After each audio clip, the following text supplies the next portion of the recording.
Oh man, that's Ashin's village. Oh no, is he really? Ashin got to them too? Dang, Ashin is making sure that, keep it going. What? She turned them into zombies. There's the king.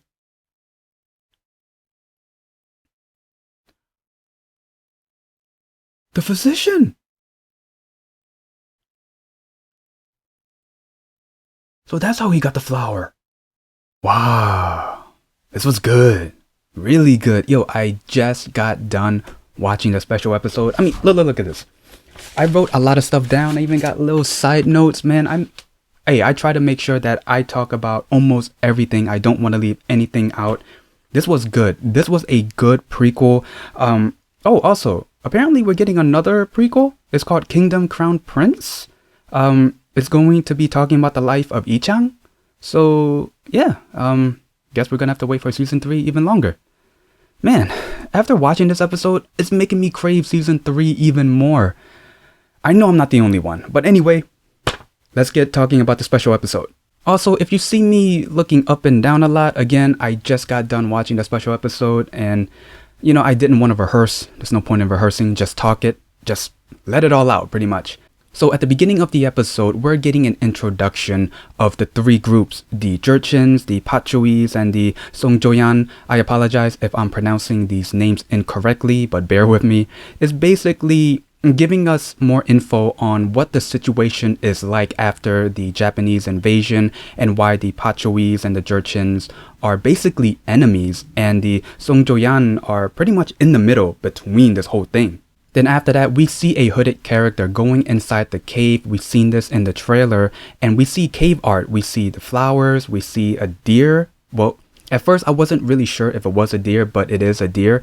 And then we see a statue, what looks like the Grim Reaper. And then the next scene, we see a deer walking in the forest, eating plants. We see the deer eating the resurrection plant. And then after it ate it, it died and then turned into a zombie. And then the zombie deer looking for flesh, but then the deer gets attacked by a tiger and then the tiger eats part of the deer and then the tiger, we know that the tiger turns into a zombie. But then at the same time, the scene changes and then we see Ashin looking at the cave art. So as she is looking at the cave art, we are basically watching the entire story unfold on the beginning of the resurrection plant from animal to human. Then after that, we see 2 Jurchens in the forest. They encounter a pile of dead bodies and we see ropes tied from tree to tree and there's a sign that says the Pesagun. So that section of the forest is basically forbidden. And then now we are in Boundary Village. This is where Ashin lives. She comes home. Her dad is upset that she went to the forbidden section of the forest, the Pesagun. She was looking for ginseng to give to her mom. Her mom is not in the greatest condition right now, and she believes that the ginseng will bring her back. She also told her dad that she found a strange flower and a shrine for it, but her dad wasn't having it. He was like, oh, stop all of this nonsense. And then one of the Jurchens, Chirok, the commander of the Pajeowis, he arrives to the village, talks to Ashin's dad, tells him about the bodies of the Pajeowis, orders the dad to head to the village of the Pajeowis and tell them that their people were killed by tigers. Later we find out that the Jurchens figured that the bodies were not attacked by wild animals. They were attacked by people. Not just any people, their people. Then fast forward, we see Ashin heading to the cave again. Her mom's condition is getting worse. They know that they need a doctor, but Ashin knows that no doctor is going to come to their village. So she heads to the cave. She's at the cave reading the instruction on how to use the flower because she already has the flower in her pouch. And it reads, the plant will bring the dead back, but you must pay a price. And then we get the next scene. The Jurchens, they have a plan to lure the Pajeowis into the Pesegun forest, but they're going to act like they're hunting the tiger.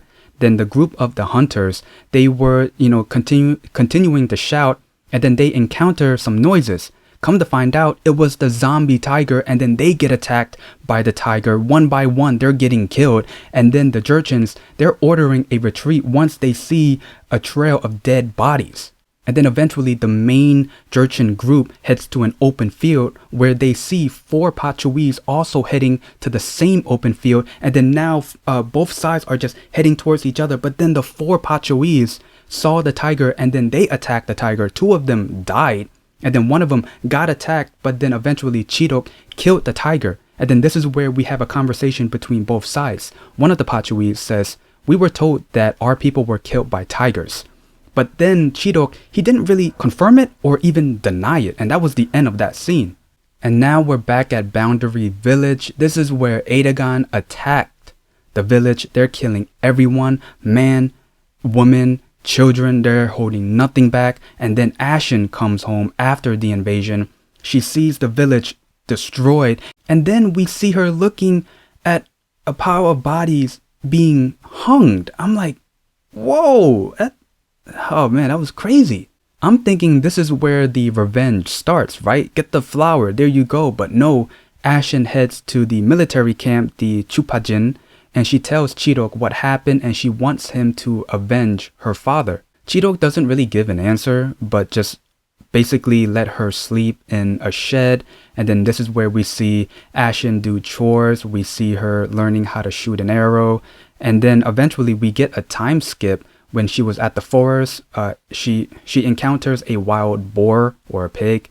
And then we see her running up the slanted tree. And then she turns around. She's older now. And yeah, she knows how to shoot an arrow. And then later on, we see Ashin being ordered to head to the Pajeowis military base camp to find more information. But I am not going to leave out the fact that before she was ordered to go there, she was sexually abused. I'm not going to ignore that because that was just, oh my God. I don't blame Ashin on why she wants revenge and she wants to kill everyone. I mean, look at all the BS she went through. So she's at the base camp. While she was spying, she see one prisoner being abused, and that prisoner was her dad. Her dad was still alive. She's in shock. She's crying. She sees that her dad's legs has been cut off. And she was trying to get him unchained because he was chained up. And the dad, he couldn't do anything other than say, "Kill me, kill me." Eventually, she does unchain her dad. And then eventually she kills her dad. And then she burned a certain part of the Pajeowis base camp. And then she left. And now she's back at the Chupajin military base camp. She sees the Jurchen's army leaving, but as they were leaving, she recognizes one of the arrows with the white flowers that she saw when she was a little girl. It was the same arrow on the pile of bodies. Then the next scene at the military base camp, we see Ashin breaking into the commander's office. She kills one guard, but she's inside the office. She's reading one of the scrolls, and the scroll says some Pajeowis sneaked into the Pesagun to steal ginseng. That was the pile of bodies. They were attacked and killed. A war with the Pajeowis grows, but they wiped out a Seongjeoyain's village. That's Aidagan attacking Ashin's home. And then after that, we get a little quick flashback to the same scene after the tiger was killed, the scene between the Pajeowis and the Jurchens. So Chidok told the truth to one of the Pajeowis that their people weren't killed by tigers, they were killed by their people. And this is where the revenge starts. I knew it. You can tell. You can hear the music. And to be honest, the only thing I said was, "Bring in the flower." Then we see Ashin inside the shed that she slept in. She killed one of the Jurchens. There was a flower right next to him. And then the next scene after that, we see him as a zombie and he starts attacking other Jurchens, and then the zombie mayhem is let loose. Ashin is witnessing this whole thing unfold. She's on top of the building. She's making sure that every Jurchen gets attacked by a zombie. There was one who was still alive. He was begging for help, but then she eventually shot an arrow into his hand. He screamed to make sure that the other zombies heard him. Then the other zombies just attacked him. And then Ashin just basically lit all of the zombies, including the Jurchen, on fire. Then after that entire mayhem, there was actually one Jurchen left. He was left hanging from the same shed that she slept in. and she basically dragged him to the same village where she lived. And as she was there, she was remembering her village before the invasion. She was remembering the people that she knew in that village, and then switch it up to real time. The people that was inside that shed, the people that she loved, they were turned into zombies. And the Jurchen that she left hanging, she fed him to them. Then after watching the zombies eat that last guy, she turned around, left, and she was narrating, "My job is not done. My job is not done until every living thing on Joseon and Jurchen soil are dead." And this is where it leads to Kingdom Season 1. Now we're at the Joseon border, UIJU. We see the kingdom. It's the kingdom. We see the king, Lee-chang's dad, and Ashin is there. So the first thing Ashin does is meet up with the physician, Lee Seung-gi.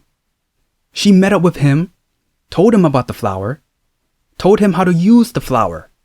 And you already know that's the beginning of Season 1. And then the very last scene, we see Ashin in an open field. She's by herself. In front of her is Aidagan and his men. She basically takes out an arrow, aims it at him. Aidagan is like this. And then we see Ashin pull back the arrow and then shoots.